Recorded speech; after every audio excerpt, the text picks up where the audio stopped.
Hebrews. This is our Prophets of Awakening. This is our Wednesday night advanced Bible class, the 9th of June, 2021. What we'll be dealing with today, later on in the class, is exposing Israel's enemies, and I'm going to be doing it through mainly through the book of Judith, that's in the Apocrypha. So, in the meantime, I'm asking everybody to like, share, subscribe, and hit the notification button. Shalom and welcome to everyone. This is Prophets of Awakening. It's a non-Messianic channel. It's Torah and the Tanakh only.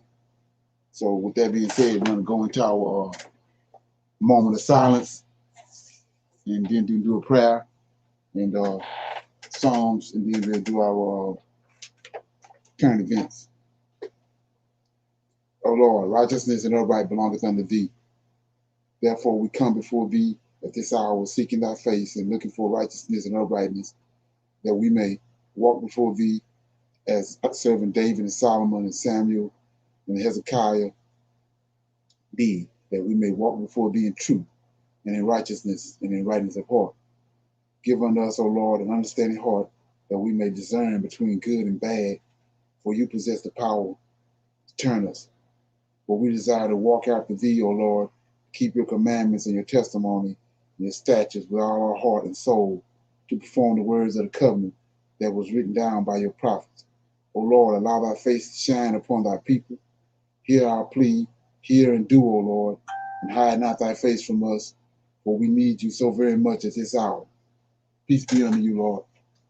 Okay, so with that, I'm going to read Psalms, and I'm going to read Psalms 37. I'm going to try to come back around to it so often to get back on track. So I'm in Psalms 37. It says, the true state of the wicked. It's a Psalm of David.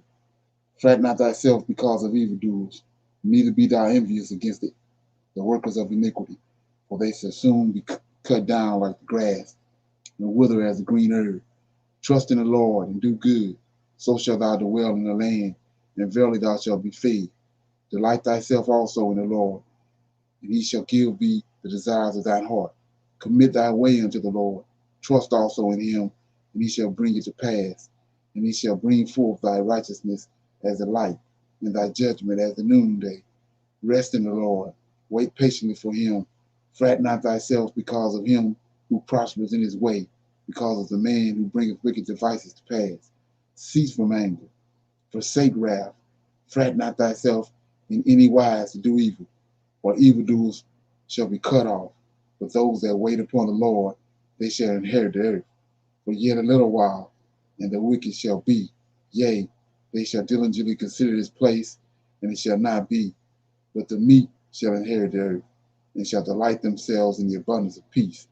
The wicked plotteth against the just, and gnasheth upon him with his teeth. The Lord shall laugh at him, and see that his day is coming. The wicked have drawn out the sword, have bent their bow to cast down the poor and needy, and to slay such as be of upright conversation. Their sword shall enter into their own heart, and their bows shall be broken. A little that a righteous man have is better than the riches of many wicked. For the arms of the wicked shall be broken, but the Lord upholdeth the righteous. The Lord knoweth the days of the upright, and their inheritance shall be forever. They shall not be ashamed in the evil times, and in the days of famine they shall be satisfied. But the wicked shall perish, and the enemies of the Lord shall be as the fat of lambs. They shall consume until smoke shall they consume away. The wicked borroweth and payeth not again, but the righteous showeth mercy and giveth. For such as be blessed of him shall inherit the earth, and they that be cursed of him shall be cut off. The steps of a good man are ordered by the Lord, and he delighteth in his way. Though he fall, he shall not be utterly cast down, for the Lord upholdeth him with his hand. I have been young, and now I am old, yet have I not seen the righteous forsaken, nor his seed begging bread. He is forever merciful and lendeth, and his seed is blessed. Depart from evil, do good, dwell forevermore.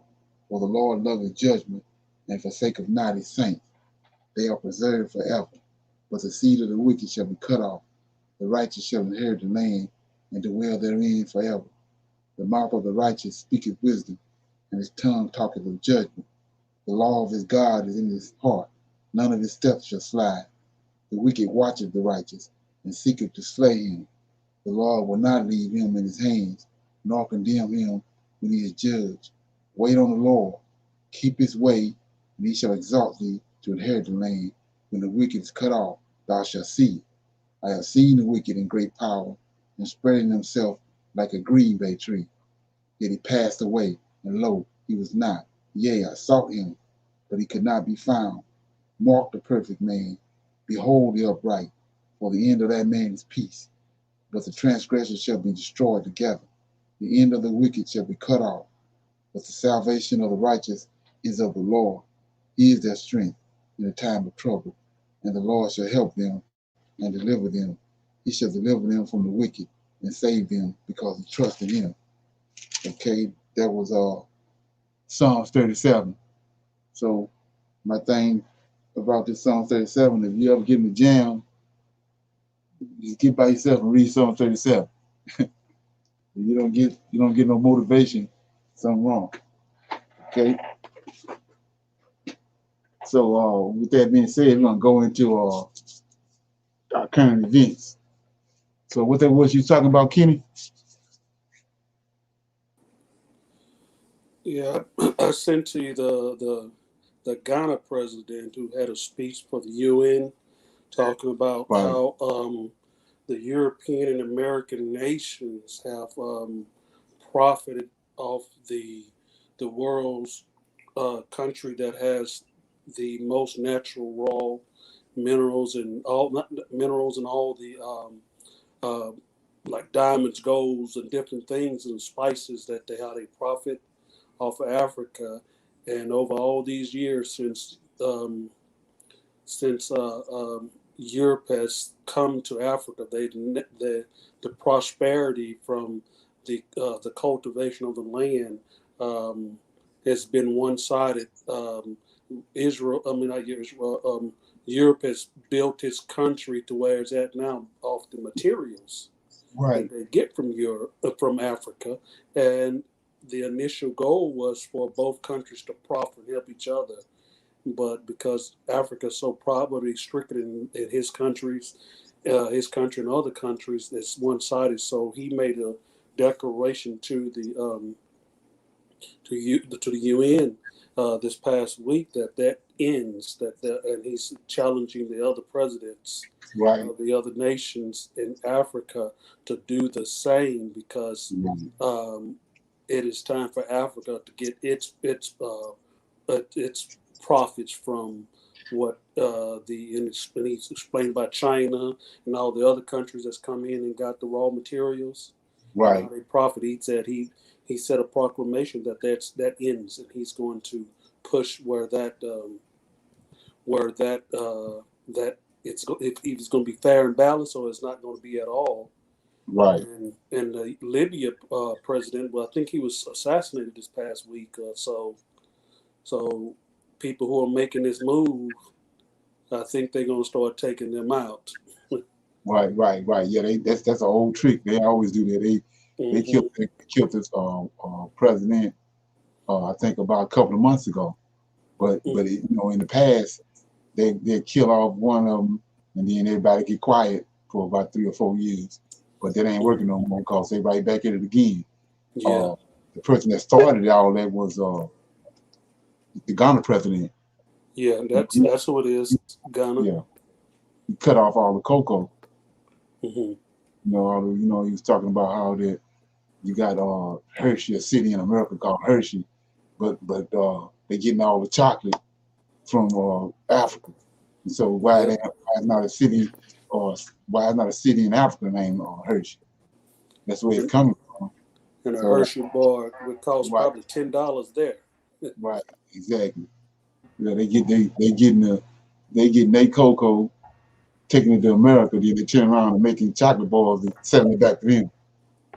Stay cocoa, but they've been doing that forever and a day. You know what I'm Yeah. saying? So the reason why I try to keep everybody informed on all that is that it's all scripted. You know what I'm saying? So Mm-hmm. if you know about the first when Ghana first got their freedom was under they got I can't think his name, the president for Ghana. They ended up killing him. Mm-hmm. They killed him, and then his name will come to me in a minute. But yeah, they ended up killing him, and now they back around to it. This guy right here, he's doing the most. You know, Mm-hmm. ain't nothing happened to him. He's talking all kind of stuff, cutting people off at the UN and all kind of stuff. That's unheard of, or Mm-hmm. just 10 years ago. So Yeah. it's all like I said, he's when you understand the setup is these illuminized bankers. Yeah. That's what I was going to mention. I was going to Right, mention to you that Libya, there's 4 nations in the world that is not under the Rothschild family's currency, right, manufacturing their currency, and right. Libya, Cuba, and one Asian country, and I can't remember the third country, but Libya's president who was fighting this, that's the one I think that was assassinated recently with Right. this past month. So the goal is for them to get the Rothschild family banks in there. They've been able to Oh fight yeah. that thus far, Right. and this is going to be their next attempt to take that to make that one world currency. And Right. I sent you that one too. So, Okay. um, but it's crazy. They Right. crazy. Yeah, I was in Ezekiel just to kind of touch on that, go a little further into that. Ezekiel Ezekiel chapter let me get it. Chapter 37. So you ain't got to go there. You go to Ezekiel 37, and we see that he Most High, the Lord of hosts, raises up an army. And I was saying, what's the purpose of him raising the army up? And so you go to Ezekiel 38, and so I'm in Ezekiel 38. And it says, verse 1, and the word of the Lord came unto me, saying, Son of man, set thy face against God, the land of Magog, the chief prince of Meshach and Tubal, and prophesy against them. When you do your research and go back and listen to some of these videos, uh, that's on Prophets of Awakening, you find out that this is Cain's descendants, Mm-hmm. and he calling them out. This is in the last days. But based on what you were just saying about Libya, I want to keep going and Mm-hmm. say, thus says the Lord God, behold, I am against thee, O God, chief prince of Meshach and Tubal, and I will turn thee back, put hooks into thy jaws, and I will bring thee forth, and all thy armies and horses and horsemen, and all them clothed with all sorts of armor, even a great company with bucklers and shields, all of them having swords. Persia, Ethiopia, Libya. See that? Verse 5? Mm-hmm. Libya with them, all them with shields and bucklers. So Libya with Japhet, with Gog and Magog. And So they'll tell you right there, that's scripted. you said something just reading this, and I wasn't even knowing what you was going to talk about and teach tonight. But Right, I'm just noticing Libya, out of all these other countries, that Ethiopia, these are the countries that, regardless, they didn't have the power to change their names to mix up the lie. right, So their names have been since A1. right. Exactly. So. Right, right, right. Exactly. Mm-hmm. So verse 4, I want to shine a light on that before I go back over to the current events. Verse 4 said, I will turn thee back. So if you're wondering how out of the world I get to that these people is Cain descended, 4 says, I will turn thee back, put hooks in thy jaws, and I will bring thee forth, and all thy army, horses and horsemen, all of them clothed with all sorts of armor, even a great company with them. So it says they clothed with all sorts of armor. Well, ain't that what AZL and all them did? They came down and taught Cain's descendants how to make armor. He taught Tubal-Cain how to make metal and make Mm-hmm. swords, right? Yep.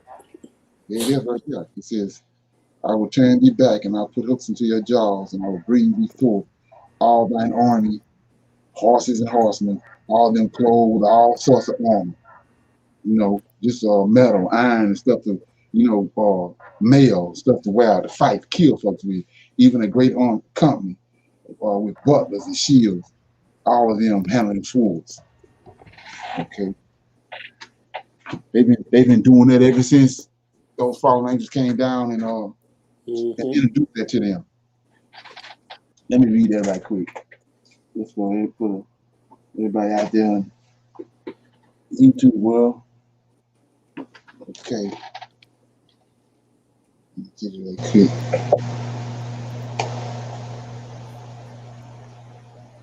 It says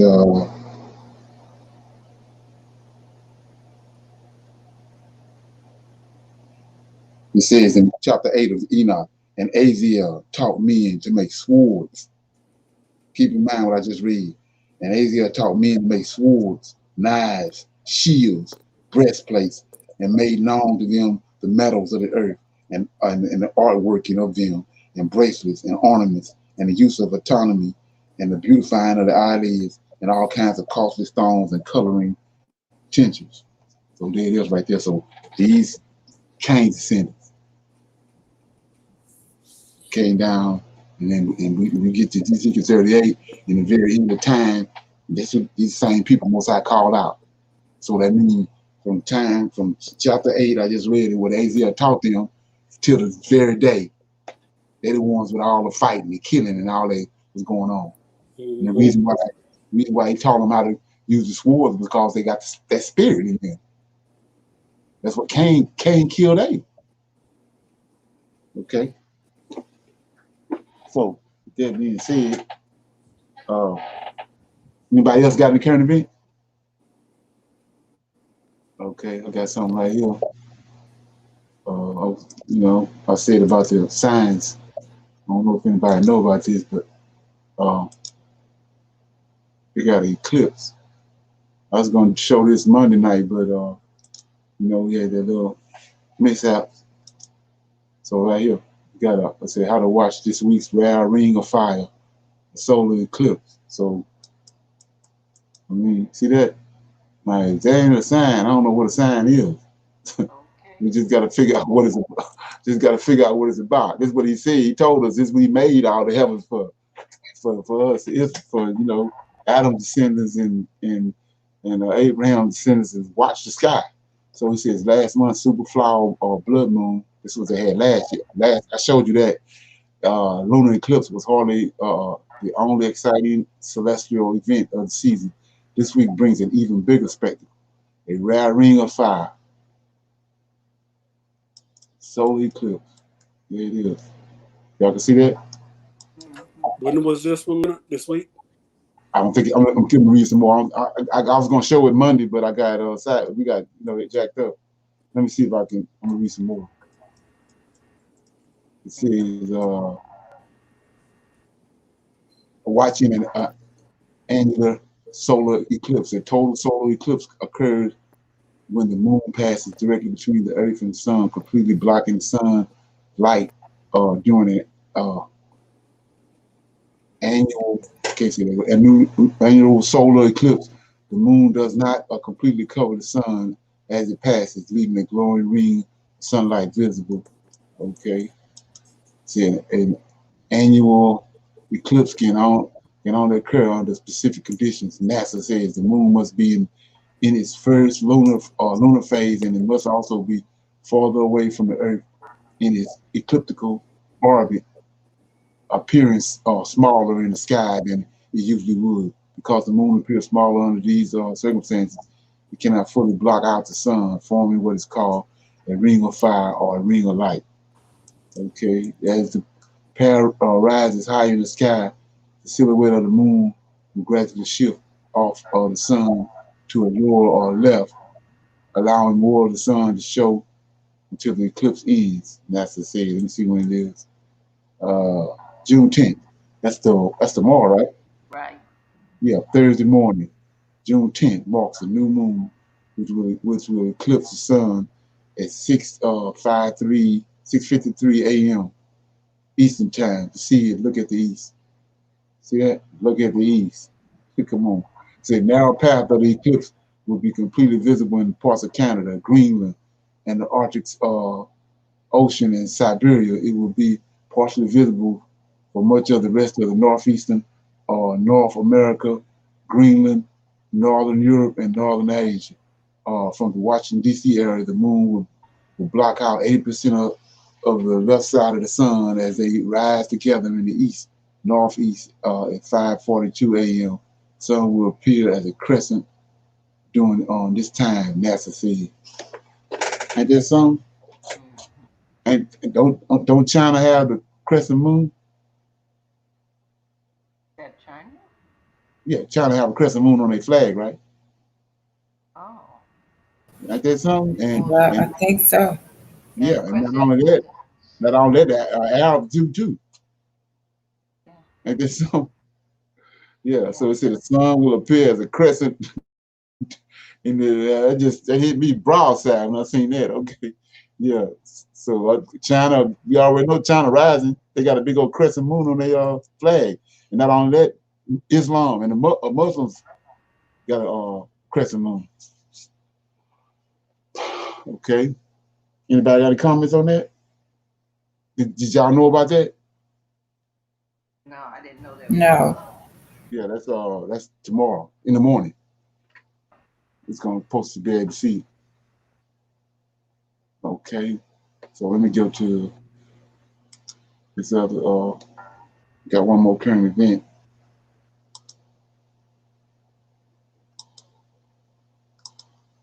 This sort of kind of dealing with what Kenneth was talking about earlier. Uh, Dr. Alcona, let it play. And, all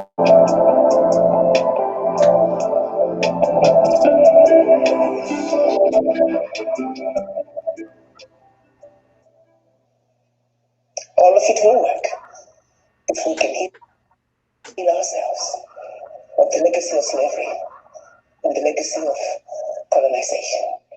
Once our minds are open, once we understand our history, once we understand the journey that we have been put through, the rest is easy. We can do this. We can do this. Hey, Leonard, can you turn it up a little bit? About creating a space Can you turn your side up a little bit? What we need, I got it all the way up. To change our circumstances as Black people, we already have. Okay, okay. For us, what's left is for us to have a place where we can come and have these kind of conversations. So if you don't mind, what I can surmise based on the comments made by the various attendees, comments made by our amazing presenters, I came up with the following conclusions as way forward. As way forward, an outcome of this conversation, which of course will continue under the leadership of Dr. Kajila and Dr. Pruitt. One. I don't know if everybody's familiar with it, but it's a channel called Make America Great, and they Dr. Alcona seems now she's having these webinars and these conferences like this every other day. So something getting ready to happen. Is the establishment of the Wakanda Traditional Medicine Research Center Cape Coast. And of course, we already have one of our own, Dr. Oklo, who's already working on traditional medicine. So it only makes sense that we don't need to reinvent the wheel. We hope there can be stronger collaborations and see how we can work together and expand on the work that he's already doing currently. Also, establishment of a research team made up of the current speakers so we can begin the planning and call on others who are listening, who may not have been able to participate. The sister in Germany, you clearly are coming with a world of knowledge and information. We hope you can consider joining the team that's going to be working with Dr. Gajila. At the level. We need to all begin a process collaborating with traditional healers in Africa. They come in with a lot of knowledge, traditional knowledge, but they just need help to make sure that it is categorized and put on the library. All benefit from it. And only the traditional healer, the Sangoma, is the only one who knows what these herbs are used to treat. We must work with them collaboratively, and we must work with them to make sure that which they know, we can pass it on. But more importantly, we can also do research and development of their knowledge and the different herbs that they have been using for centuries that are simply not have been identified and categorized and made available for everybody to benefit from. As ADDI, we are committed to do what it takes to support this endeavor, this and many others that we need to engage in. This one is a very important thing. When you look at the nutrition and health of the people, this is how you address economic development, by having people who are healthy. An unhealthy community cannot develop economically. Let's make no mistake about that. And somehow there doesn't seem to be a link between, our policymakers don't seem to realize the link between healthcare and economic development. They think it's businesses coming to town. Yes, businesses can come to town, but if people are still ailing and unhealthy, that business will not prosper. Like my brother from Zimbabwe said, I'm from Zimbabwe and I know exactly what you're talking about. People are surviving on herbs. We're going back to traditional medicine. There's one tea that I'm sure my brother would know, it's called Zimbabwe. We used to drink that tea, but if you drank Zimbabwe every morning in Zimbabwe in the village, you were considered poor. Because why you couldn't afford the tea bag from the grocery store. So the name of that but now is everybody's going to Zimbabwe. The name of this is Dr. Arikana. Africa, we can do this. This is our time. I think it's like 16 minutes. I want that a little more of a play. And if anybody have any comments, we'll deal with it. It's over establishment of chapters. If you want to establish an ADI chapter in your area, if we don't have one, she'll let you know. But be as it may, just look around you and say, what can I do? What can I bring to ADDI? What are the tools in my toolkit that I can add to the process? We don't sound like NAACP to me. We want you to come in and just complain. We've gotten a lot of that. If you see a void, figure out how to fill it. That's what we are looking for. We're building a house, and it's going to take everybody bringing their tools in their toolkit. Right now, we're digging the foundation. So don't come in and asking for your bedroom. We shall get there. That means everybody coming in with the right mentality. What can I do? What difference can I make? Because 20 years from now, I want to tell my grandkids that we came together, my brothers and sisters, and we fought back, and we pushed back, and we stood up, and we said enough is enough. And this is where we are with our struggle. And that this is where you need to pick up with your brothers and sisters. Because the struggle for liberation as Black people is a struggle and a battle that must be won. There is no choice. Failure is not an alternative. It's not an option. While we may not have mission accomplished, by the time all of us leave this earth, we must leave our children in a better place to continue the fight till victory is won.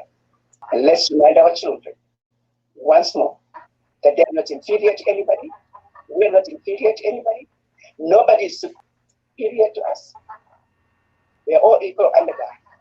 And when it's all said and done, we gave birth to humanity. And we deserve to be put on the tallest pedestal. If they don't put us on that pedestal, we will put ourselves there, because that's where we belong when it's all said and done. Thank you all so very much, and have a great weekend. Okay, any comments? I couldn't understand her too good. What's that? I couldn't understand her too good. Oh, you couldn't? Okay. It was kind of staticky on my end when she was talking. It's kind of what? Staticky. Okay, that was just the video or Yeah, all her around. voice. It was her Okay, voice. That was yeah. okay. Anybody else got anything on that? Yeah. So let me play it. Okay, let me play this. This is got to do with Africa right here. I mean, another aspect of Africa. It's I never heard of this lady before, but I want to do some research on.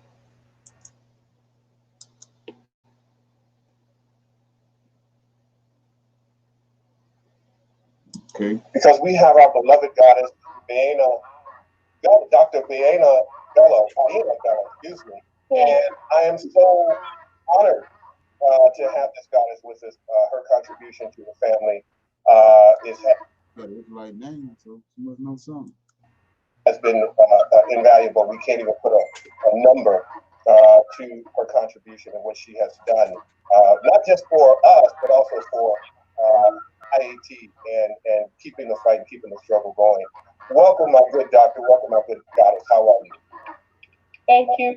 I am fine. Thank you very much for this very elevating introduction. Thank you. And let me do a quick, like a real live, introduction for you with your bio here, because it's extremely impressive. And I just, I know sometimes people, you come on because we all know each other, we're rocking in the same circles. Everybody assumes that they know who this goddess is. Dr. Bello is the mother of 4. I confirmed this too, by the way. Grandmother of 10, and a great grandmother of 4. And she says that number might be going up later on in the year. So we'll keep you posted on that. Congratulations on that, my good doctor. Thank you.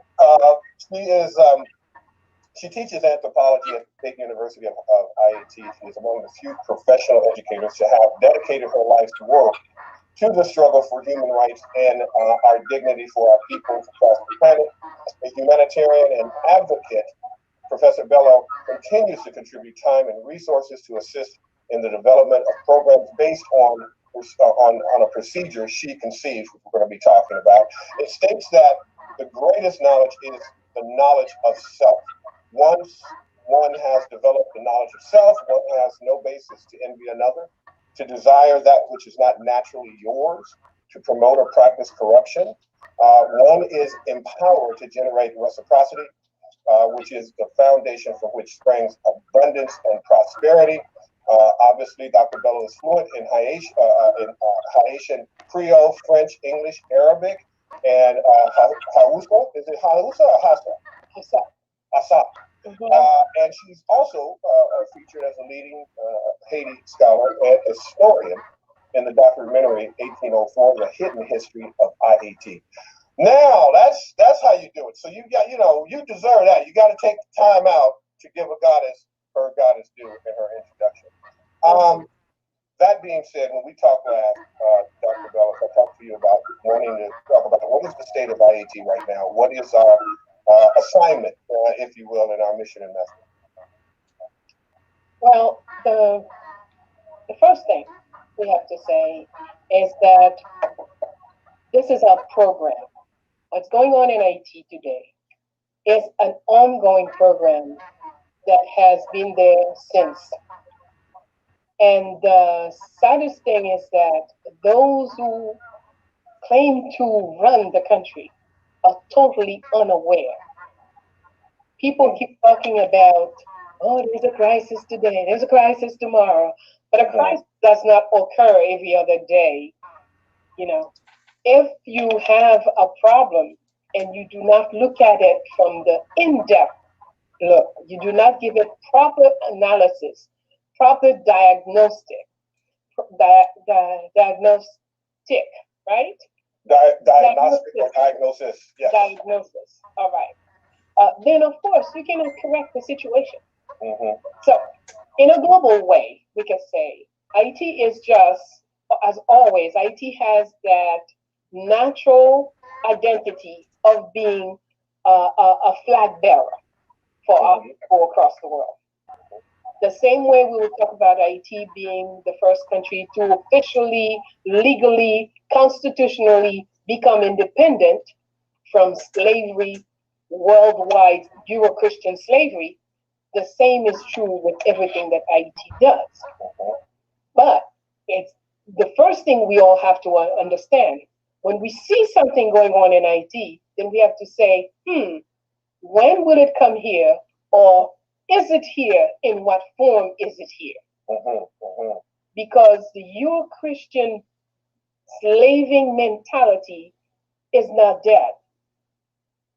Once you win a battle, it doesn't mean the end of war. Yes. Our people has this unhealthy attitude that once we win whatever little battle, wherever, we think of it as the end of the war. That's not the way the Euro-Christian slaver's mind function. So today the program is continuing. Sometimes the program is higher up in our face, other times it's low intensity. But right now we're going through the higher up type of thing. What's going on? In the past couple of years, suddenly every child, every young, not every, that's not correct, a large number of our population, first the economy, that's where they did the first strike. The good used to be 5 gourds to $1. Today it floats, so that means sometimes it could be 100 and something gourds to $1. So if you take, for example, my salary at the university, 20 years ago when I first went in, the good was 5 goods, no, it was already maybe 6, 7 goods for $1. Today, when it goes on, my salary has not changed, as usually in our countries, the salary remains the same. So today, the same amount of goods does not have the same value. Because when it was 7, 8 goods to $1, and today it is 100 goods to $1, you can imagine what that means in as far as buying power, and as far as food ability to feed a family, to put gas in the car, etc., etc., etc. So, as they crush the economy of a people and make you more dependent, we have to also say 30 years ago, IT ate practically between 95 to 100%. Everything we ate was from home. Today, it's like 80% of what we put in our mouth comes from somewhere else, which not only costs more, but it also attacks your health. You have to control. We come from people who naturally ate organic food from the land, off the land. Off the land, that's right. Today, everything is coming from wherever. Every other day you hear plastic rice from Asia. You hear plastic this, that, and people are demonstrating on the net what kind of stuff they're buying. So your health is being attacked, but you don't have a government that would say, oh no, we're not going to take this anymore. We're not going to accept that from this. All right? So the economic value is diminished, the health value is attacked, and the cultural value is under attack. And the last straw is we go into our poorest neighborhoods. So Reverend Matthews is in this neighborhood. We've always known Reverend Matthews. He can hardly buy a loaf of bread. He can't afford to buy a loaf of bread every day for his family. But he now owns 5 or 10, $50,000 weapons. How come? Who did he buy it with? Or a better question, who gave it to him? So we have, people say, oh, insecurity, insecurity. But we don't look at the source of this insecurity. A couple of years ago, there were these mercenaries arrested by young rookie policemen. And when the policeman brought these guys into the police station, none of the higher ups wanted to deal with it. Wow. Yes. And then within 24 hours, the U.S. ambassador came into the police station, took the guys and went out with them and put them in American Airlines and sent them away. Take them to the United States. And these people were found with huge weapons in their purse. It seemed that there had been even proof that some of the people that were killed recently were killed with those weapons. Okay, so far, everything she done said, is anybody got any comments on what she said and who's behind everything she's saying, she's talking about? Anybody see that? That top 2%, the rich people in the world. Right. They got it's a name for them. Illuminati. Yeah, bankers, Illuminati bankers. They're behind that. So like I was saying before, Esau was raised by Abraham just like Jacob was. So they're using the Most High's laws and statutes. They're using them against us. Like I was telling you about the Shemitah. Shemitah is Most High told us 6 days, 6 years. You till the ground. The 7th year, you let the ground rest. When you go and look at all the events, all the chaos that comes in the world, it always every 7 years. You had that in 2021. You had that World Trade Center and all that stuff that went on. Then 2008, 7 years later, 6 years in a Shabbat year, then that crash, 2008, the economic crash that happened with the the banks. So they behind it. But they operating as if they operate like creative, like they using his laws and statutes and the way they operate, they're using it against us. And the same thing with the Old and New Testament.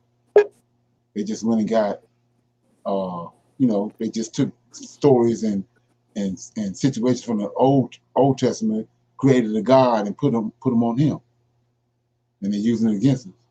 And right now, as we was prophesied we was gonna wake up. Now that we waking up, they didn't put all these other stuff. They stuck in the situation, got us in the cross. Okay, let me see this right quick. Okay, let me get this. Yeah. So anybody got any comments on that? So this is State of Hades with his Dr. Bayana Bellows. I'm gonna play a little more and then we're gonna go into the class. Let's see.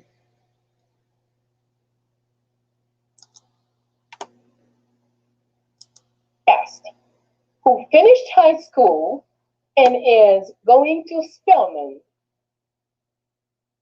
Wow. Yes. See? So we are looking. That's what she just said about Africa. That's us. That's us. That's right. That's right. So we have to. You see, they probably would never put her in the newspaper. But they will put 1,000 Black people who was not those doing things that we're not proud of. That will be in the front. It's the same thing they do with IET, with all of our countries. Sure. The positive stuff, you are Christians, because we have to understand, they are at war against us. Absolutely. So we have to deal with reality. If that's your enemy is warring against you. How could you expect your enemy to go and say, oh, you know what? They're doing good. They're in good health. No. Absolutely. Okay. Speaking of health, for the past 2 years, everybody's been shocked because IET is not seeing the disease is not doing what they expected. World Bank had announced that IET would have 50,000 dead per month. Until now, we still don't have 500 deaths. Different countries have sent contaminated people to us. U.S. sent at least 600 known contaminated folks. Well, quite a few of them, from what I understand, were healed and came back home. They came and they're the ones also told us why they came. They were sent there. So now there seems to be a resurgence of people saying, well, now, the disease is really attacking Haitians, blah, blah, blah. But we still don't see the 25,000 people dropping in the street dead. We have no hospitals to speak of. So how come? Well, we still have Mother Nature. The average Haitian, knowing that they don't run to the hospital for nothing. So when there's a problem, we find out what is necessary. So to all those who are listening, you may profit from. Make sure you have purple onion in your house. You have lime in your house. Make sure you have hot pepper, even if you don't like the hot. You need it because that's an antibiotic. Cayenne pepper is an antibiotic. Ginger is a must. So there is different concoctions that we make with various antibiotics and other elements that protects us. Absolutely. We don't get to go. We don't have the hospitals, but we have nature's hospital. Absolutely. Well, it's also the same in the continent. When I talk to the people on the continent, and particularly in Inner Africa, nothing. They're fine. Nothing. It's also a mindset. Which is what it's a mindset. Number one. Absolutely. And it's like, yeah, it's here, but we've had viruses before. That's just not something we go berserk about.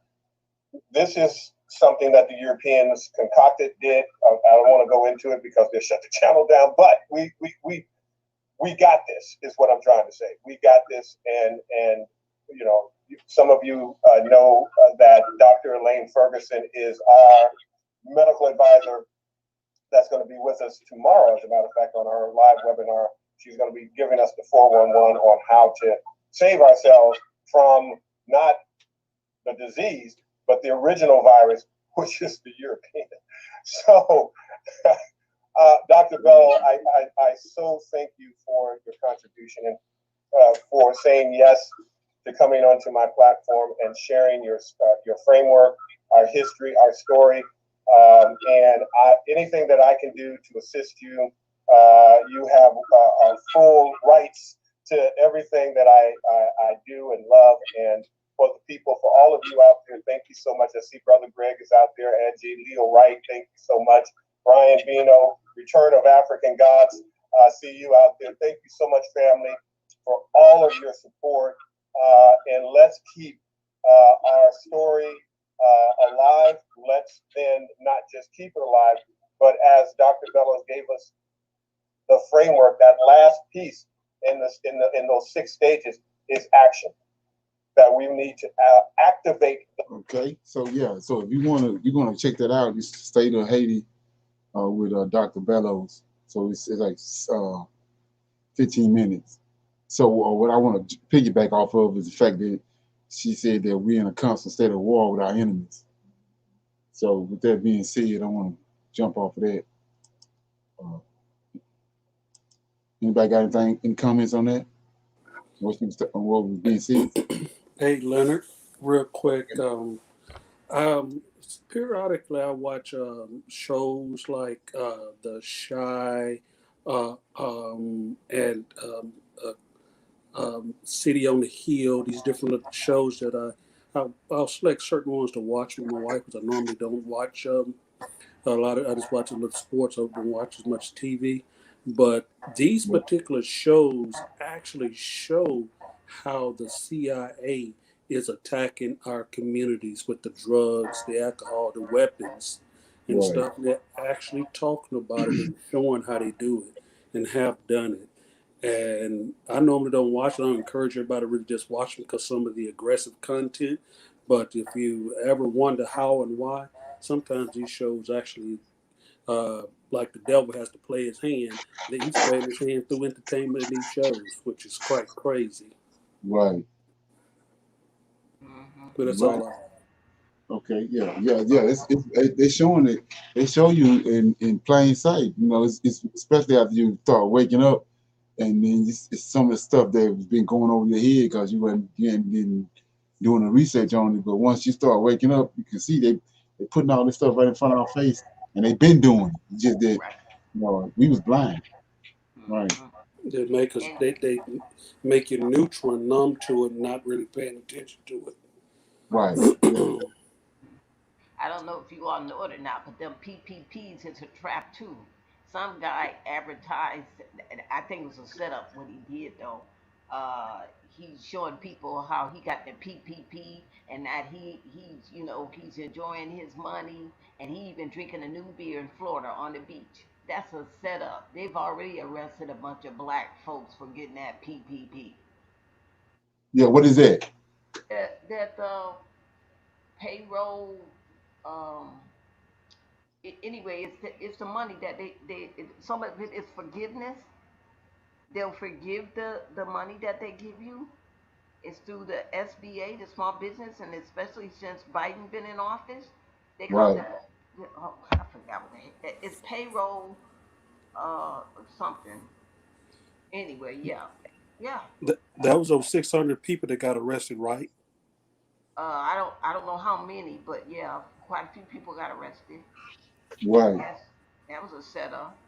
Because I mean, they shouldn't take that money if they're not legit with it.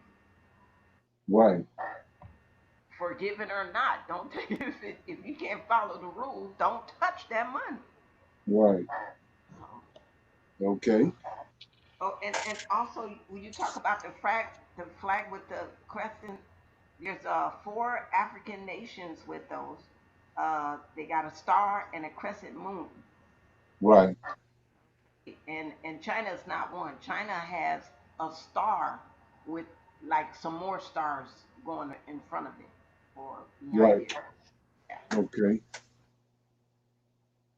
Right. Yeah. Yeah.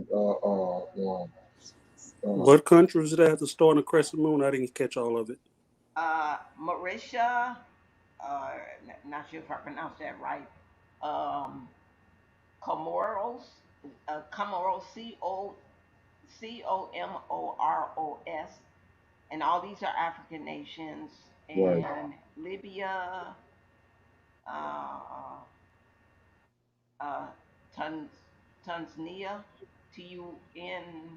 what is that? SIA? Yeah, it's small. I can't see that, but yeah, it's about four of them that have star and a crescent moon around. Do you mind putting them on the group message thing so we can Oh look them yeah, up? yeah, yeah. I think Absolutely, I that'll can help do that. Yes. because I want to look them up. Okay. Okay. Yeah. And Islam as a religion got the crescent moon. Right. Okay. Yeah. Yeah. Anybody else got anything? Okay. Yeah. So like I was saying earlier when we first started, I'm going to be talking about Israel's enemies, and like the Dr. Bellows was saying, we at war. We've been at war, and but we don't see it. We've been at war, and he told us. Let me read that. So we make it plain. He told us in Deuteronomy 28. Yeah, so many Israelites that are waking up to the fact of Deuteronomy 28, but a lot of stuff is going over their head. So Deuteronomy 28 says that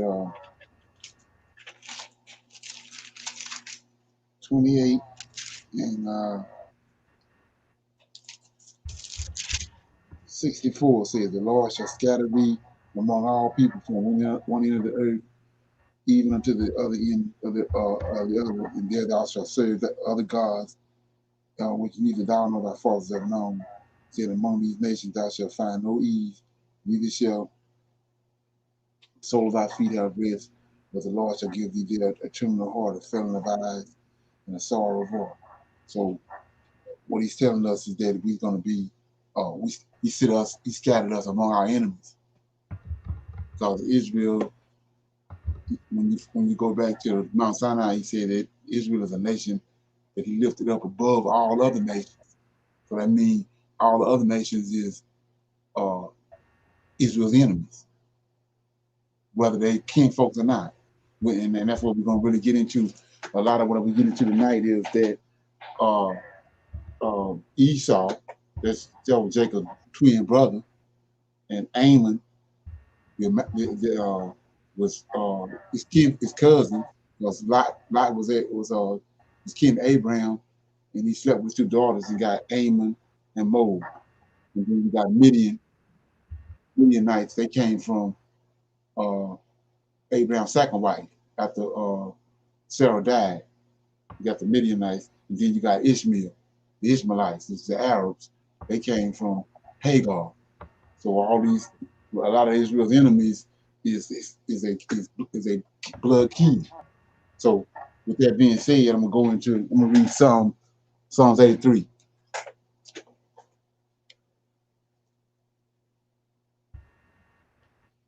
So I'm in Psalms 83 right quick.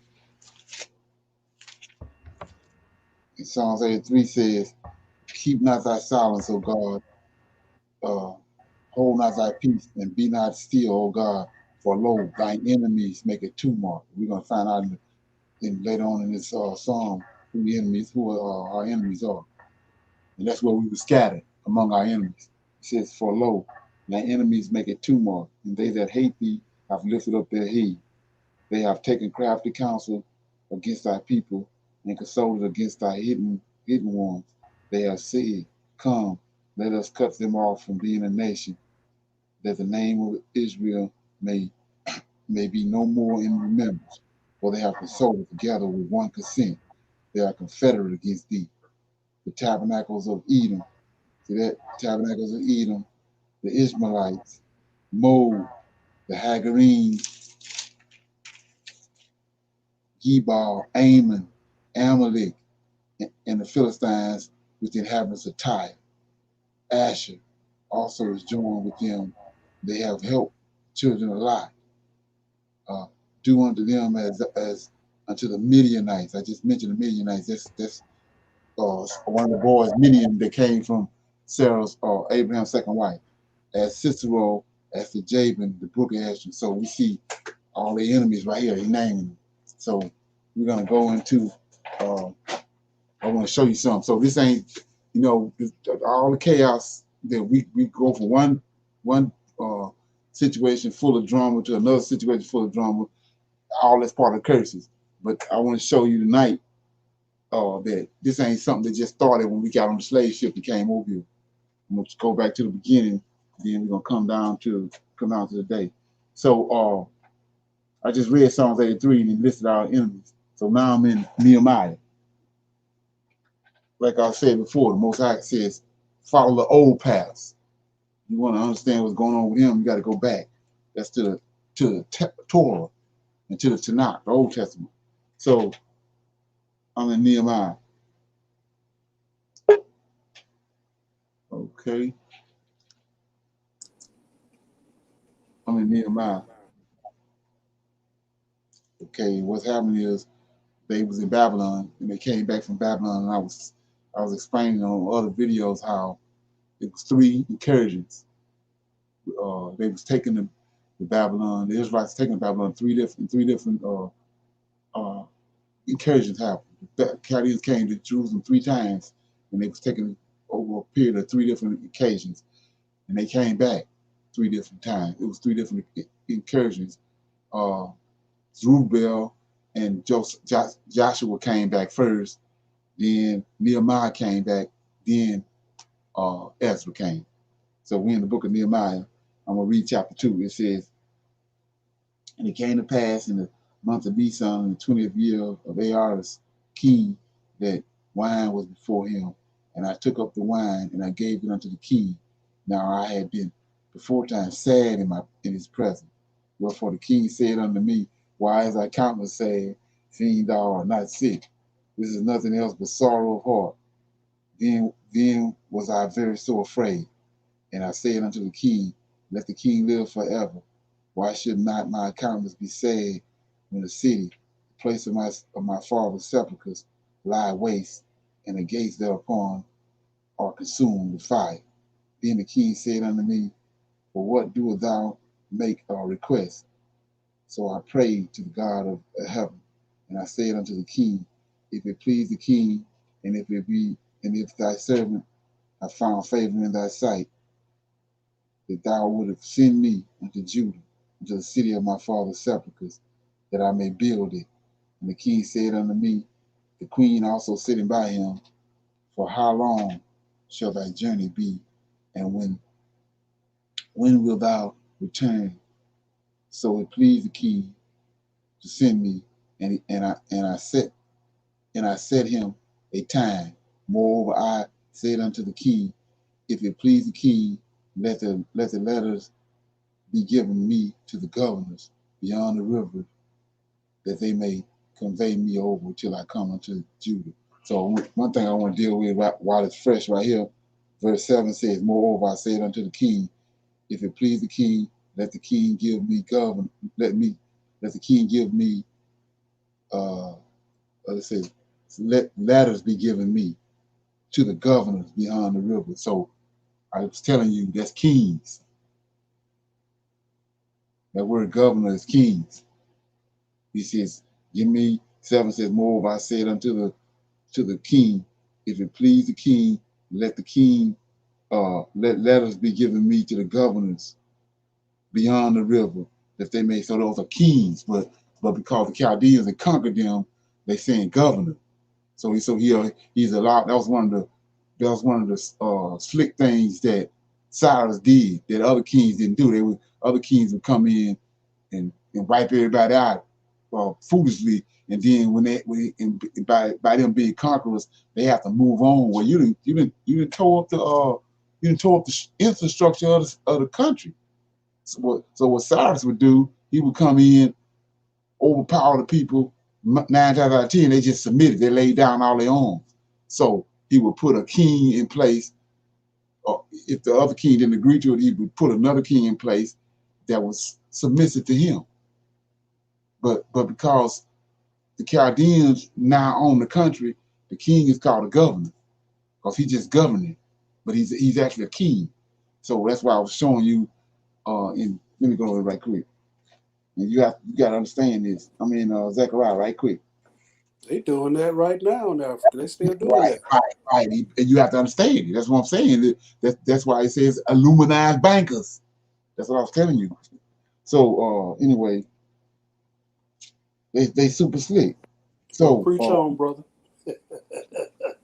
okay. So I mean Zechariah,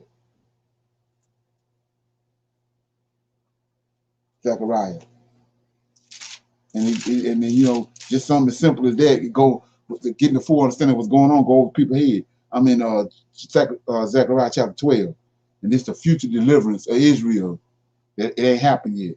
So this is Zechariah 12 is feeding off of Ezekiel 37 when he's going to resurrect all our forefathers. So it says, verse 4, in that day, says the Lord, I will smite every horse with astonishment and the riders with madness, and I will open mine eyes upon the house of Judah, right? See that?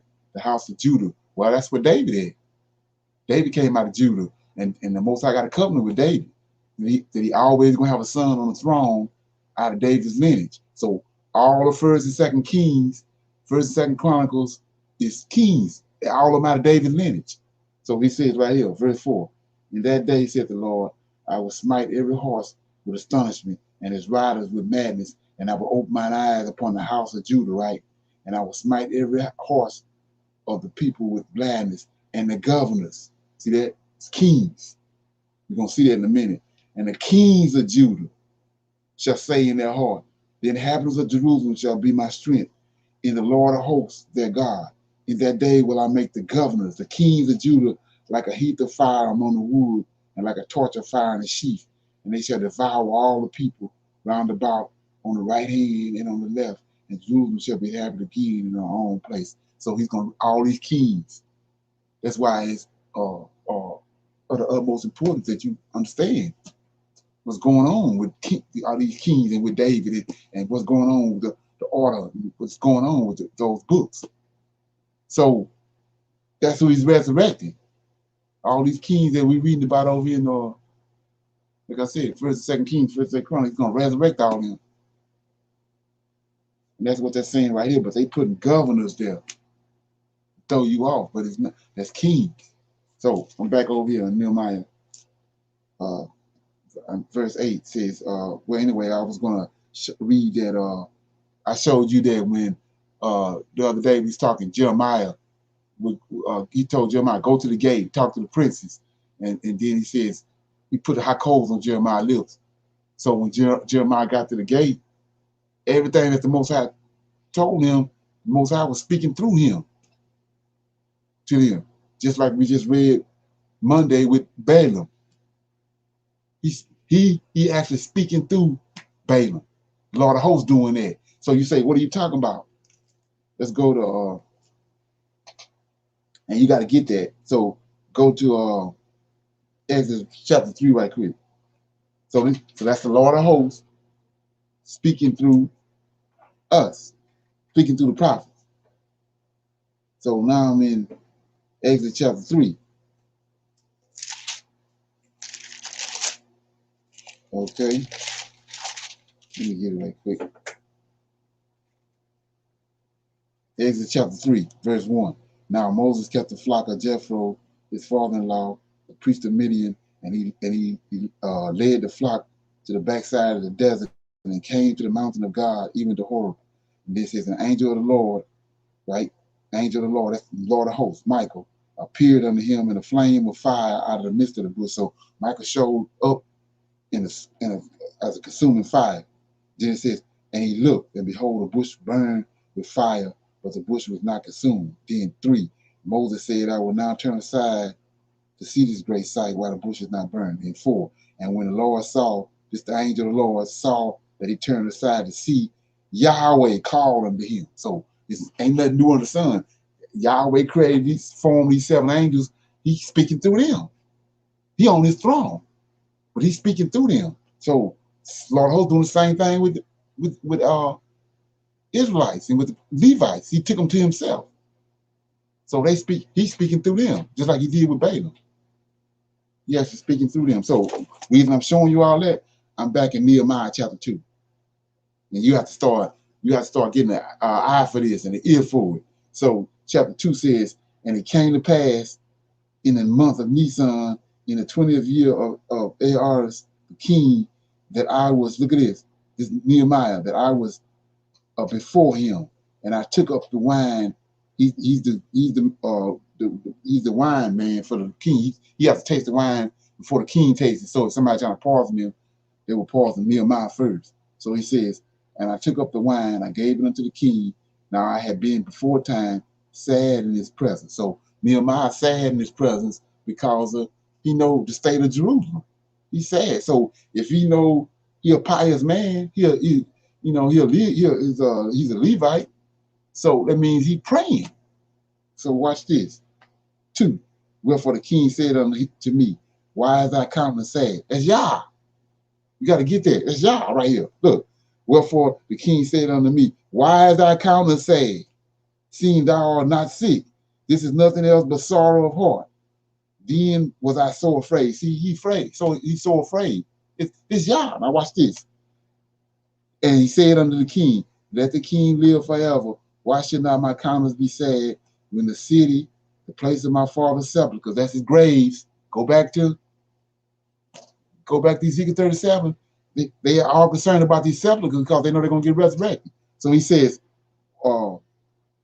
when the city, the place of my father's sepulchres, graves, lie waste, and the gates thereof are consumed with fire. Then, look at it. Then the king said unto me, this Yah speaking through him, for what doest thou make a request?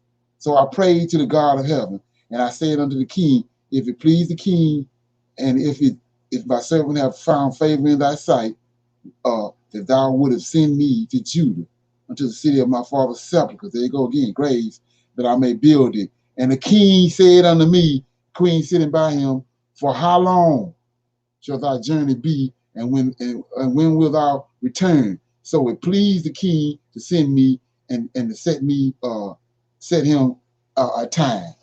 So you say, what you talking about, brother? So didn't Amalek steal Sarah from Abraham? Hello? Yes. So then who showed up? Who showed up to deal with Amalek? And Amalek came back and recanted all that and gave it right back. Lord of hosts. So one more example. One more example. We'll give you another precept on that. So this Yah, this is what you have to start seeing. And he doing the same thing with us. But we ain't understanding what's going on. Like I say, we praying and travailing over stuff, but we ain't expecting him to show up. We ain't looking for him. He coming up. He created everything. He can show up in whatever he want to show up in. You just got to be looking. So I mean, Ezra. I mean, not Ezra. Yeah, Ezra. Right quick. Ezra. Yeah, let me get it right. Okay. Yeah, Ezra, chapter 1. You got it? Yes. Say, now, in the first year of Cyrus, here goes Cyrus. These wicked men now. These wicked men says, in the first year of Cyrus, king of Persia, look at this, that the word of the Lord by the mouth of Jeremiah might be fulfilled. So who responsible for making sure Jeremiah, what he said, would be fulfilled? The Lord of hosts. So he says, now, in the first year of Cyrus, king of Persia, that the word of the Lord by the mouth of Jeremiah might be fulfilled, the Lord stirred up the spirit of Cyrus, king of Persia. So Cyrus' spirit is within him. So he had to go in him to stir his spirit up. So look at say that he made proclamation throughout all his kingdom and put it in writing. Thus says Cyrus, king of Persia, the Lord God of heaven have given me all the kingdoms of the earth, and he have charged me. See that? He showed up. So you got to imagine what these Israelites is doing. The ones I'm telling you thinking like Hebrews, they know it was Yah. So go down to verse 5, Ezra 1 and 5. Then rose up. Look at this. When this happened, and they knew what was going on. Then rose up the chief of the fathers of Judah and Benjamin, and the priests and the Levites, with all them whose spirit God had raised. They knew what was going on. They recognized it was Yah. That's Yah speaking through Cyrus. So it's the same thing right here in Nehemiah. He's doing the same thing. It's him speaking through ARs to Nehemiah, showing all his favor. ARs ain't got nothing to do with it. He the king, but he ain't got no. He tell us, I raise up kings and I put down kings. He make kings. If you want him to do the electric slide, he gonna do the electric slide. He controlling this, and you have to be able to understand that. So when drama come, when you understand this, you shouldn't be worried about it. All you have to do is tarry and wait. So anyway, to get back where I was at, I was showing you Israel's enemies from days of old. So now I'm in verse 9. It says, I'm read 8. It says, and a ladder unto Asaph, the keeper of the king's forest, that he may give us meat timber to make beams for the gates of the palace, which appertain to the house, and for the walls of the city, and for the house that I shall enter into. And the king granted me according to the good hand of my God. See that? King granted me according to the good hand of my God, according to the Lord of hosts. Then I came to the governors beyond the river, the kings beyond the river, and gave them the king's letter. Now the king had sent captains of the army and horsemen with me. Now here we go. And when Sanballat the Horite, look at this, he's telling you what's going on. When Sanballat the Horite, that's from Mount Seir, and Tabal the servant, the Ammonite, see that? They go to Ammonite, heard it, it grieved them exceedingly that there was come a man to seek welfare for the children of Israel. So come all the way to the day. You're trying to get reparations. See that? They got a problem. Look what it say, 10. When the Sanballat the Horite, Tabal the servant, and the Ammonite heard it, it grieved them exceedingly, and that there was come a man to seek the welfare of the children of Israel. So you imagine all these brothers waking up, Israelites waking up, turning from this garbage they've been taught, and they're seeking the Most High. They got a problem with it. It's grieving them. It's grieving them in their spirit that this brother walking around knowing he's an Israelite, seeking his God. It's grieving them. So verse 11 says, so I came to Jerusalem and was there for 3 days, and I rose in the night, and some few men with me, and neither told I any of the men what God had put in my heart to do to Jerusalem. Neither was there any beast with me, save the beast that I rode upon. And I went out by the night, and by the gate of the valley, even unto the dragon well, and to the dung port, and viewed the walls of Jerusalem, which were broken down, and the gates thereof were consumed with fire. Then went on to the gate of the fountain, and to the king's pool, but there was no place for the beast that was under me to pass. Then went I up in the night by the brook, and viewed the wall, and turned back and entered. Okay, entered by the gate of the valley, and so returned. And the rulers knew not where I went or what I did. Neither had I as yet told it to the Jews, nor to the priests, nor to the nobles, nor to the rulers, nor to the rest that did the work. Then said I unto them, ye see the distress that we are in, and how Jerusalem lieth waste, and the gates thereof are burned with fire. Come and let us build up the wall of Jerusalem, that we may be no more a reproach. Then I told them to the hand of my God, which was, then I told them of the hand of my God, which was good unto me, as also the king's words that he had spoken unto me. And they said, let us arise up and build. So they strengthened their hands for the good work. Now look at this. So Nehemiah talking to the other Israelites and other Levites about all that happened that had befallen them out of all that showed up on their behalf. Now in verse 19.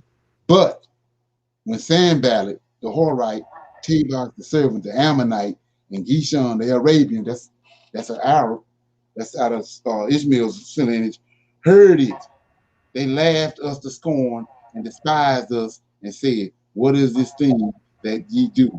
Will ye rebel against the king? Well, we had a conversation the other day about kinfolks and all that, how they tripping on you because you done woke up and you ain't doing what they doing. So it's 20. Then answered I them and said unto them, the God of heaven, he will prosper us. Therefore, we, his servants, will arise and build, but ye have no portion, nor right, nor memorial in Jerusalem. So this ain't something new that just started happening 10 years ago or 5 years ago. It goes all the way back to here, back to Nehemiah, Ezra. It's a long time, a long occurring situation, a hatred that's been going on. And we surrounded by these same people today. So I want to go to, I went to Psalms 83, and I just read Nehemiah. So now I'm gonna go to the Book of Judah. This is where the Book of Judah come in. Is anybody familiar with the Book of Judah? Yeah.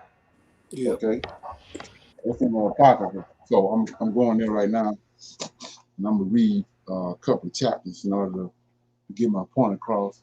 So to show you that this ain't nothing new, you know. So also you hear people talk about let me read that before I start reading this. So you keep hearing people talk about Esau. I showed you Esau was ruddy. You know, David was ruddy, Solomon was ruddy, Lord of Hosts was ruddy, and then Esau was ruddy before he went in and whited out when he went in and started marrying into these European families. But he was ruddy too, but it just was hairy. So they always talk about this place. Right? I mean, Obadiah, right quick. It's another misnomer. Obadiah.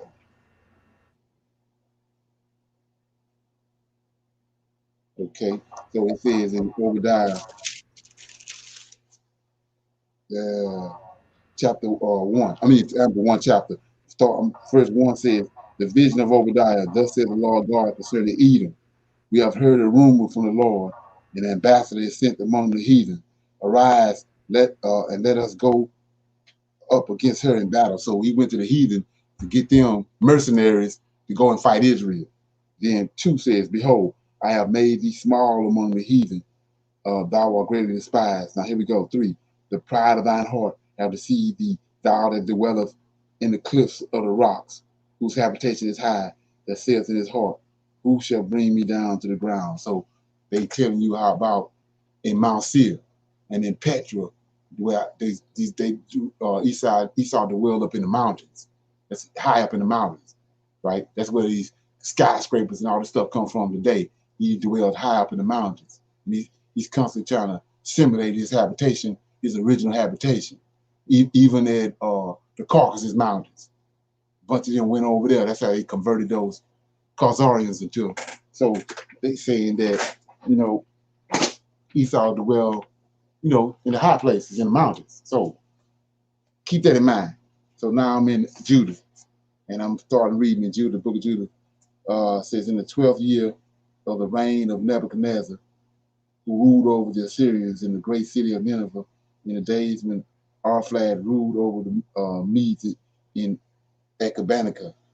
Arphaxad built around Ecbatana walls of huge stone, 4.5 feet wide and 9 feet long. He built the walls 105 feet high and 75 feet wide, and at the gates he built towers 150 feet high, with foundations 90 feet wide, and he made its gates that rose up to the height of 105 feet and were 60 feet wide, so that his host of warriors could march out and his infantry could form. So in those days, King Nebuchadnezzar made war on King Arphaxad in the Great Plains. This plain is on the borders of Ragat. He was joined by all the inhabitants of the hill country. See that?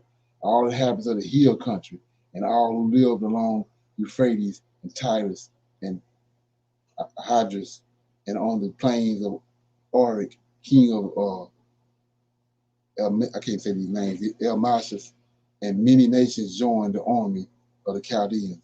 Then Nebuchadnezzar, king of Assyria, sent to all the inhabitants of Persia and to all who lived toward the west, who were settled in Sicily and Damascus and Lebanon and Antebellum, and to all who lived along the seacoast, and to the inhabitants of Carmel, Gilead, that were heathens, and the upper Galilee, and the great plains of Esdraelon, and to all that were in Samaria and its towns, and beyond Jordan, as far as Jerusalem, and Betan, and Charles, and Kadash, and the river Euphrates, Taphanim, and Ramesses, and all the land of Goshen, until you pass Tanis and Memphis, and to all who lived in Egypt, until you reach the borders of Ethiopia.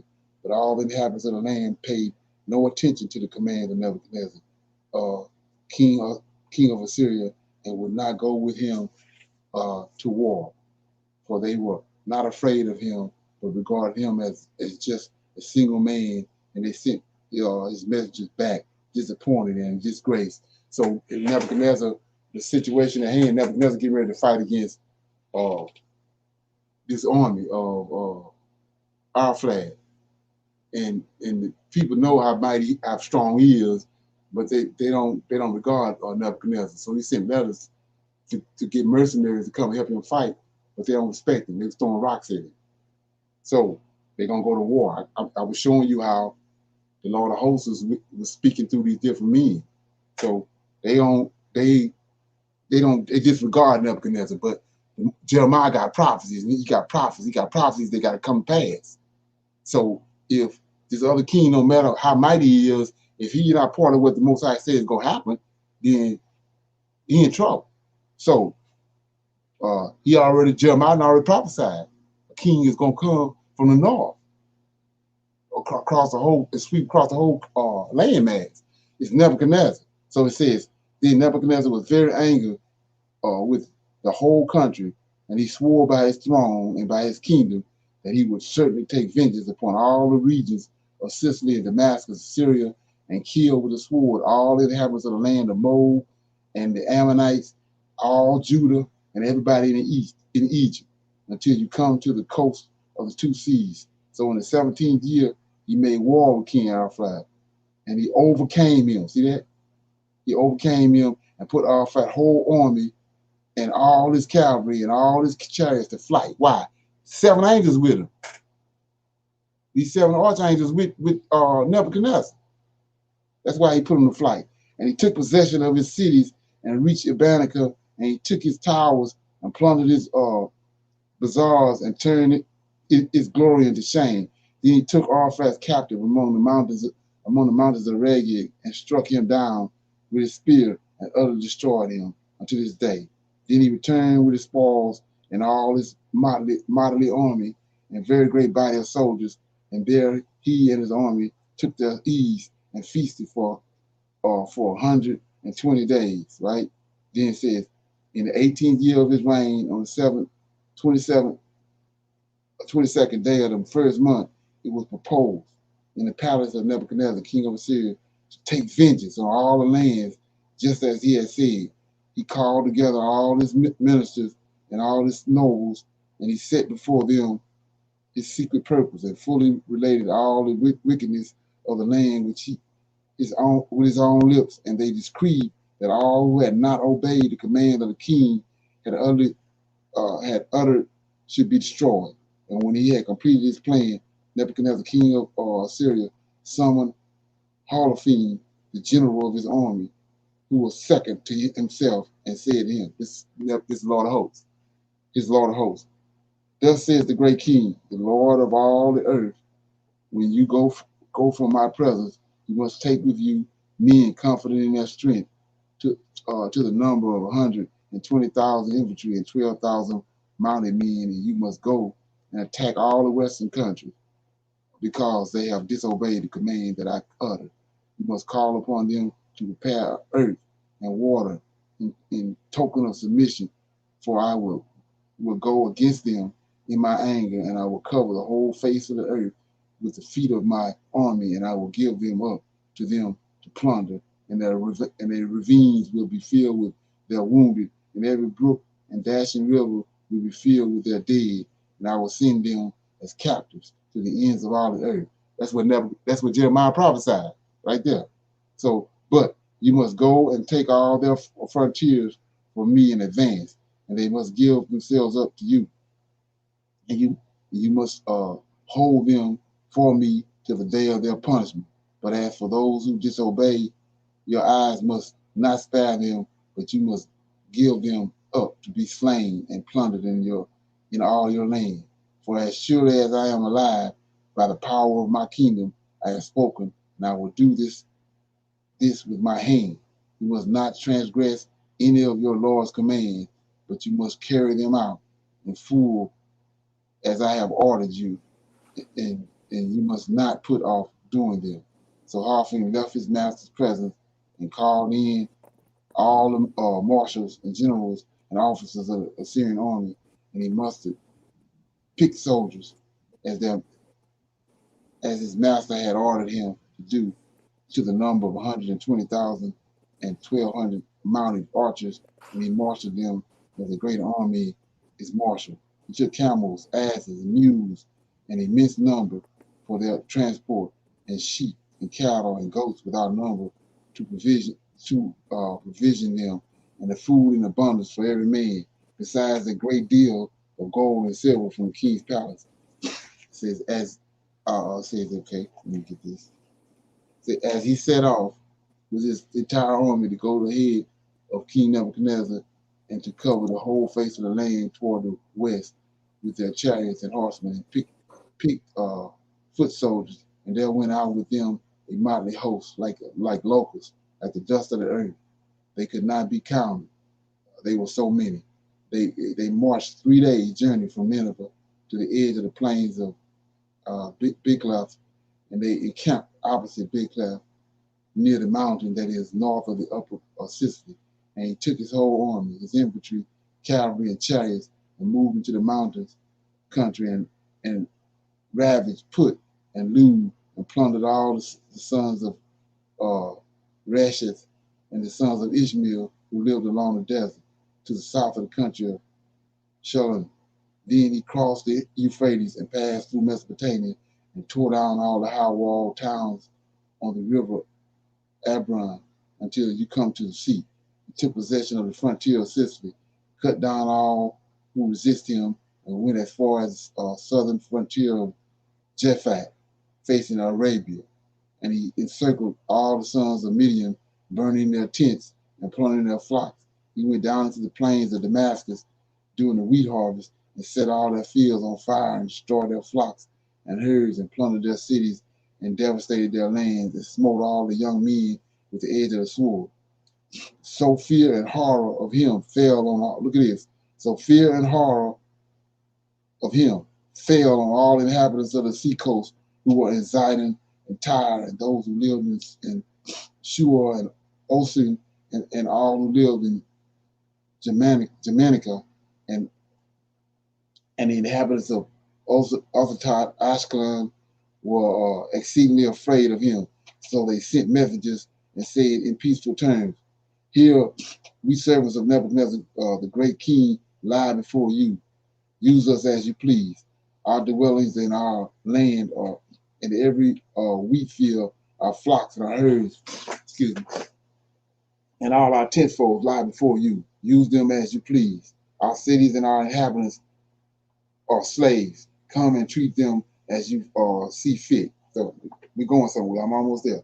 So the men, so the men went to Harpham and told him all these things, and he went down to the seacoast with his army and put garrisons in the high walled towns and took picked men from them for allies. And the people in all the countries round welcomed him with uh, uh, garlands and dances and music. And he broke down all their frontier landmarks and cut down their groves. And he succeeded in destroying all the gods of the country, in order that all the nations should worship Nebuchadnezzar alone, and that all their tongues and tribes should call upon him as God. And he came toward Eshkelon near Dedan, which is opposite the main ridge of Judah. Here we go.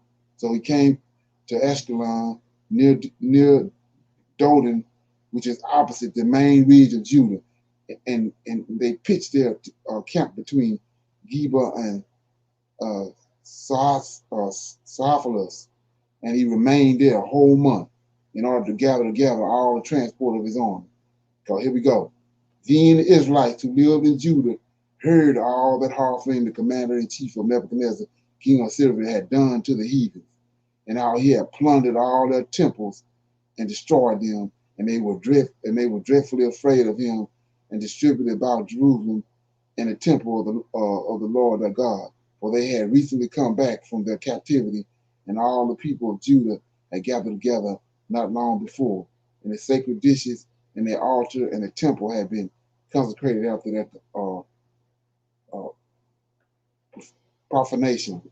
So they went in into the borders of Samaria and Jeconiah and Batran and Belman and Jericho and Chabar and Ashur and the valley of Shalom, and occupied in advance all the summits of the high mountains and fortified the valleys that were on them and stored up food in preparation for war for that field. So what I want to show you is everybody else, when they heard of Nebuchadnezzar, they got afraid and they came out, sent out embassies to talk to him, and they submitted. They didn't even try to fight against it. Well, Judah started preparing for war. But what I want to show you is, I showed you how they talk about Israel, Esau living up in the high mountains and all that. So look right here. So it says in the valley of Shalom, and they occupied in advance all the summits. See that? Summits. That's high mountains. Of the high mountains, and fortified the valleys that were on them, and stored up food in preparation for war. For their fields had lately been reaped. And Joachim, the high priest, who was in Jerusalem at the time, wrote to the inhabitants of Bethel and Bethshem, which is opposite Ashkelon, facing the plains near Dedan, telling them to seize the passes of the mountain, because through them Judah could not be entered, and it was easy to prevent any from approaching, as the way was narrow, with room for 2 men at most. So the Israelites did as they were ordered by Jehoiakim, the high priest, and the counselor of all the people of Jerusalem who lived in Jerusalem. And every man of Israel cried to God with great earnestness, and they humbled themselves with great sincerity. They and their wives and their children and their cattle and every visitor and hired man and slave put sackcloth on their loins. And every man and woman of Israel who lived in Jerusalem with their children fell down before the temple and threw ashes on their heads and spread out their sackcloth before the Lord. And they covered their altar with sackcloth and cried earnestly in concert to God of Israel, praying that he would not permit their children to be plundered and their wives to be pillaged, and the cities they had inherited to be destroyed, and the sanctuary to be profaned or reviled, to the delight of the heathen. Then the Lord heard, look at this, the Lord heard their voice and regarded their affliction. The people continued to fast for several days all over Judah and Jerusalem before the sanctuary of the Lord Almighty. And Jehoiakim, the priest, the high priest, and all the priests who were associated, who were affiliated before the Lord and ministered to the Lord, offered their continued burnt offerings and the vows and the free will offering of the people with sackcloth upon their loins and ashes upon their mitres. And they cried to the Lord with all their might to look with favor upon all the house of Israel. Then Harpham, look at this, then Harpham, the commander-in-chief of the Assyrian army, was told that the Israelites prepared for war and had closed the passages of the mountain and fortified every mountaintop and put barricades in the level country. And he was exceedingly angry. And he summoned all the princes of Moab. Look here. Here go Israel enemies right here. It's from way back. It says, and he summoned all the princes of Moab. We just read that in Psalms 83. And the generals of Ammon and all the governors of the seacoast. And he said to them, tell me, you Canaanites, what is this people that occupies the mountain country? See, Israel live in the mountains too. That's a misnomer when you start talking about Esau in the mountains. So it says mountain country. And what cities do they inhabit? How large is their army? And in what does their power or strength lie? What king has risen over them as leader of their army? And why have they alone, all of the inhabitants of the west, refused to come and meet me? Then Anchor, the commander of the Ammonites, said unto him, now let my Lord hear what is said by the mouth. He's an Ammonite now. Now let my Lord hear what is said by my mouth of your servant. I will tell you the truth about this nation which inhabits this mountain region near you. Nothing false shall proceed from your servant's mouth. This nation is descended from the Chaldeans. In former times they lived for a while in Mesopotamia, because they would not follow the gods of their forefathers who were in the country of the Chaldeans, but they left the ways of their ancestors and worshiped the God of heaven, a God whom they had come to know, and their parents drove them out from the presence of their God, and they fled to Mesopotamia and lived there a long time. Then their God told them to leave the place where they were living and to go to the land of Canaan.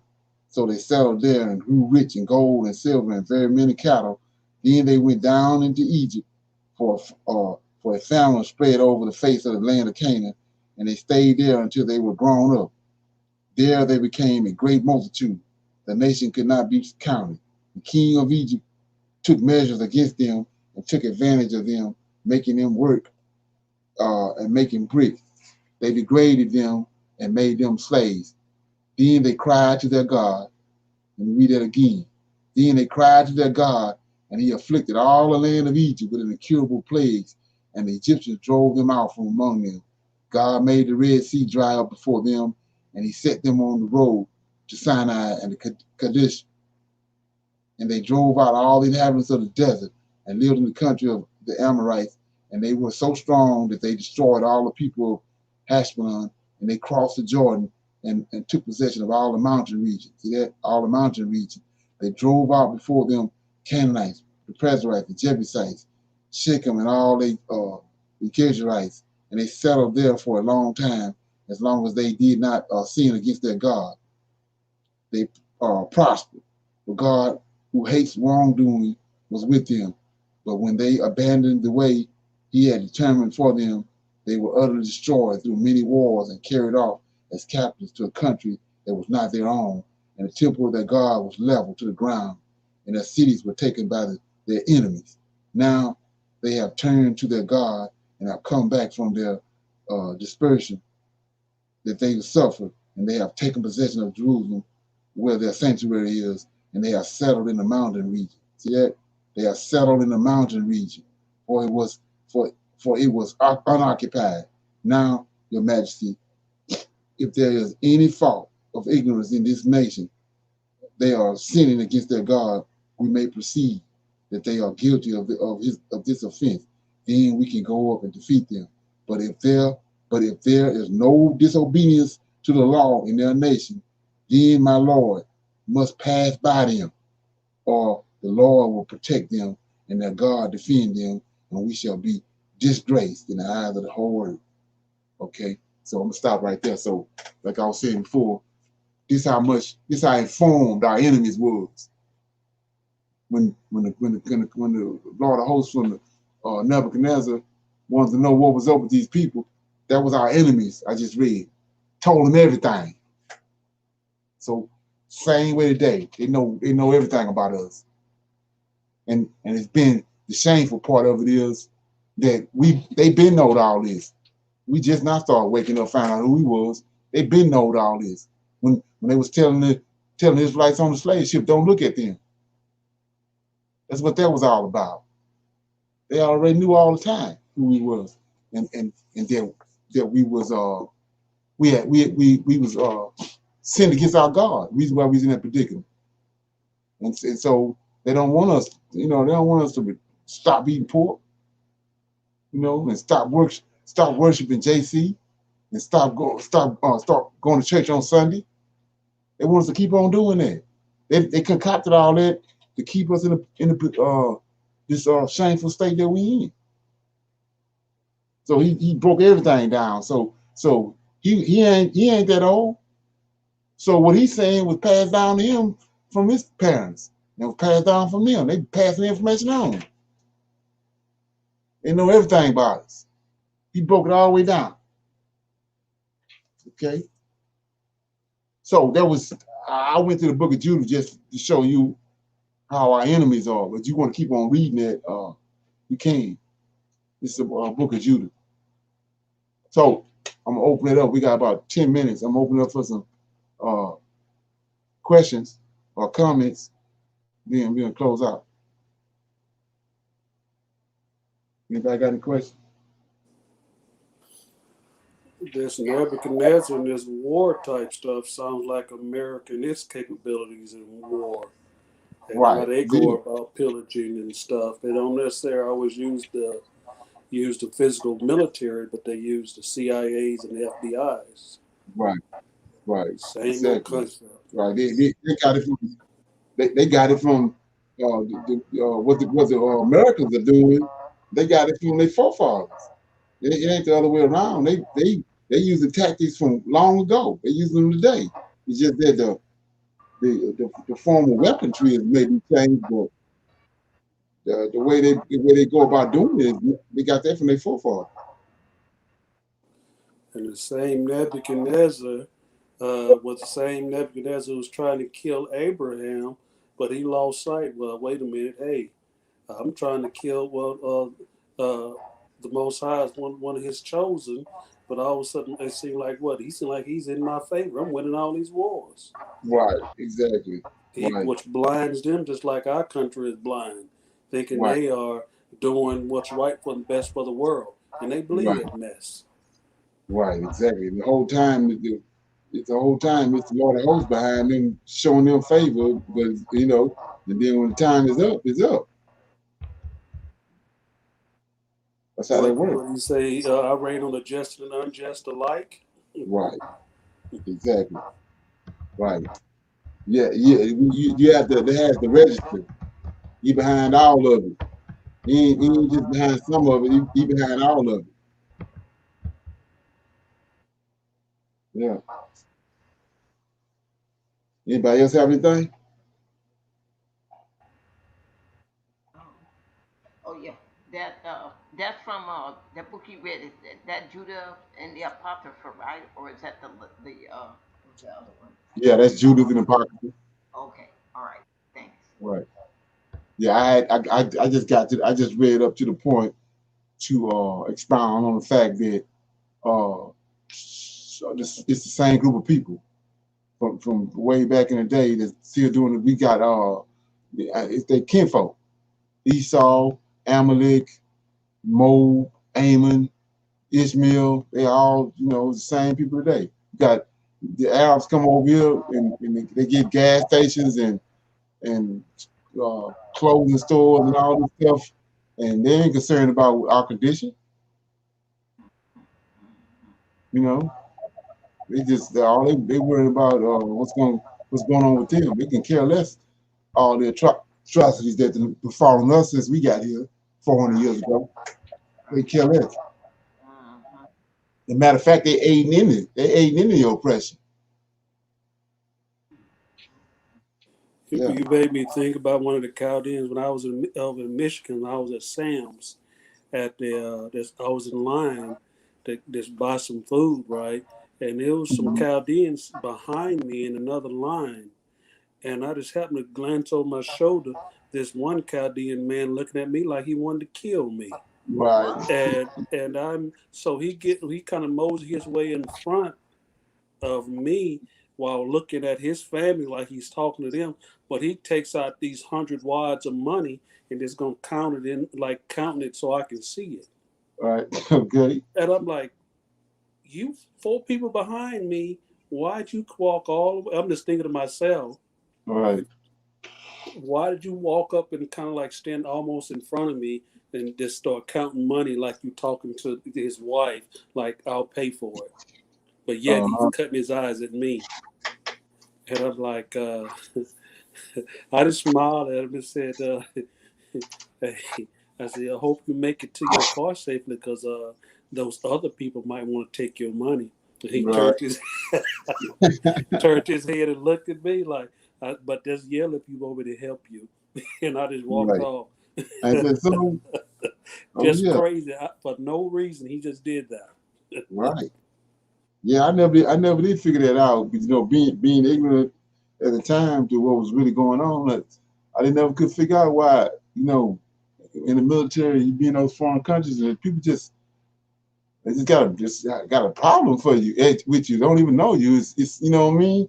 And now it all makes sense because, like I said, is we didn't all originate from the same place. So that would come natural. That's like you can't put no hyena and a leopard in the same room. They two different types of two different types of animals. They ain't gonna they it's gonna right all of it's gonna be strife because they originated from two different areas, and then they got mannerism different. The spirit that's in them different. Same with that. The Most High keep telling us how we spirit that's in us it ain't the same. So you get around those people, and it's a problem. But as long as you come up there begging and clothes tore all off, you looking crazy. They good with that. But if you come up there uh, good kindness and doing well, they got a problem with that. Yeah, and I couldn't never put my finger on that until Most High woke me up, and it makes That's sense. like you can tell when it goes into the spiritual realm is when you just sitting there, all of a sudden they walk in, and all of a sudden that take issue with you, and you haven't Right, did anything, but you're looking. right, That's them two yeah, spirits seeing each other that right, we don't yeah, see. right, What you Right, doing here? right. Yeah. That explain the cop killings. That's all that is. Right.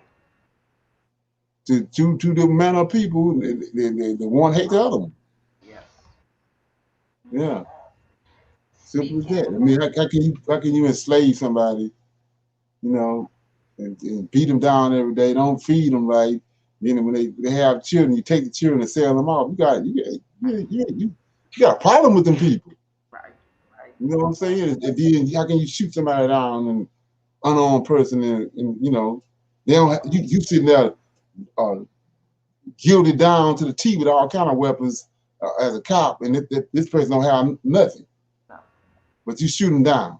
Come on. Because they felt threatened. Threatened by Right. what? Yeah, they threaten, but they got on. Not only that, they full of what they call that stuff, steroids. They full of steroids and loaded down with weapons. Mm. But you threaten. Ain't that so? Yes. Um. I want to say that I don't know if anybody else has noticed it, but I in can the barely hear you, oh, Georgia. oh, it's Zaire. But You gotta check. Can you raise the volume up? I did. Can you hear me better now? A little bit, yeah. I just lean in. Okay. I don't know if anybody noticed it, but if you put the face of an African, a Hamite, next to the face of a Hebrew, there's a difference. And I'm not talking about the features.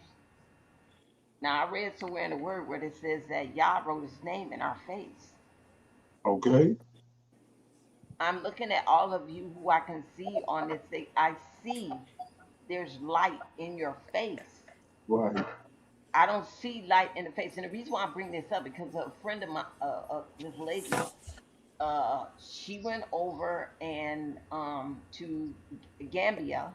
She was there before I got there a few months, and she has a what do you call it? A YouTube channel. And she texted me today, and she showed me the guy she's gonna marry. He must be African because you can. They're together. Their faces are close to each other. You can see the light.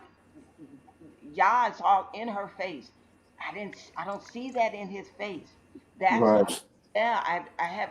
I guess that's my first time seeing two people of different nations together like that. One Ham and the other one Hebrew or Shem, and you can really tell the difference. Okay. Yeah. Is there something? That Yes. kind of goes to that Adam and Eve had that glow that they had, and they Right. could see into the heavenly realms. They when they lost some aspects of it, but I do think some of that still remain in the bloodline. Right. Right. Right. Yeah, Right. just like I said, I'm looking at all you all's pictures on the, on the right now on the program, and I'm seeing light in your faces. Right. It's shining, Right. like the sun, you know. Right. Okay. Yeah, yeah. Okay. Yeah, that makes sense. That makes sense. Okay. Anybody else got anything? Everybody good? I'm good. Okay. So yeah, we right at we got around 2 minutes, 2 hours. So um let me see if I got anything else. Yeah. So with anybody got with that being said, I'm gonna play this right here and I'm see y'all on Friday. All right, shalom, brothers, Yeah. sisters. Shalom. Shalom. I'll see y'all Friday at 8 o'clock. All right. Shalom. Shalom. Shalom.